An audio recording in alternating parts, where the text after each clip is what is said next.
was living in Los Angeles at the time and had been there since 1978. I grew up in New York. I'd never been west of the Hudson River until I was 21. I subsequently went to Iowa to the Writers' Workshop. I moved to LA to teach at USC. And in that period, it was prior to Prop 187, 2 years prior to Prop 187, there was a lot of talk about illegal immigration.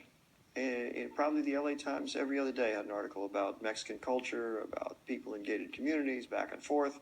Everywhere I went, this was on people's minds. And so I wrote a book in order to sort things out for myself. I don't know what I'm going to say or feel or do in any given book of fiction until it evolves. It's a kind of puzzle for me. And so I wrote this for my own benefit.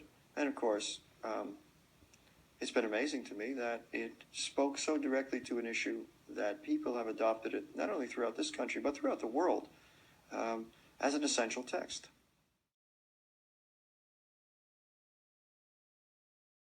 The immigration is a lot easier here than it is in other places. When you first came, was there like any kind of discrimination at all? No, not at all. No, there's far less discrimination in Canada than there is in the U.S. Because when I came here, I was wearing a headscarf.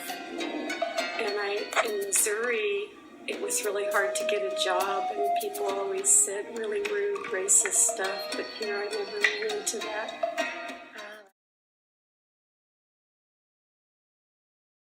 Canada, because Canada have a better life, a better, more opportunity that people can learn the new things, and the better education for the future. Did you have any struggles when you first came to Canada? Yes.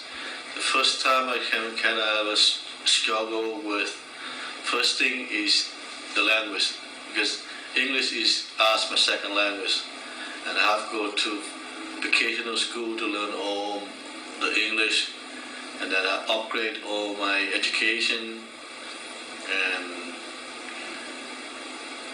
I had to learn everything from beginnings, and then we have to go for a job, and I start beginning to my new life. I don't want a job, I just want a life. Sometimes the underdogs rise, and the mighty fall.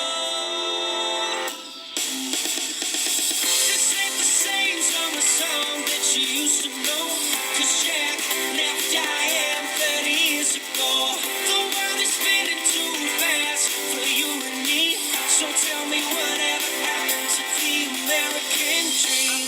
Girl, I met her last night, she was fresh off the plane. There's a little bit of me in all four characters, and I think that's inevitable for any novelist, to be invested in his characters. And I try to stretch my boundaries as much as possible to do what I haven't done before. For instance, to inhabit a woman like America Rincon, a female of another culture.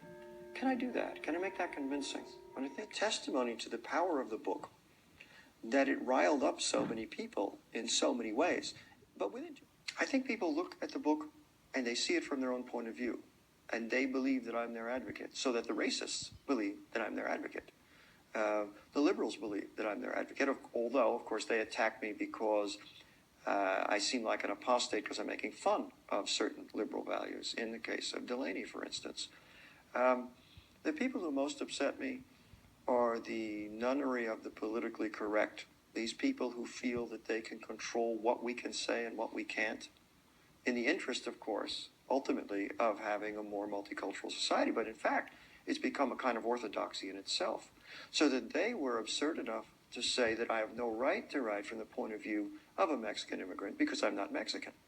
But if you follow that line of reasoning, then how could I write about a woman or a dog or anything else? So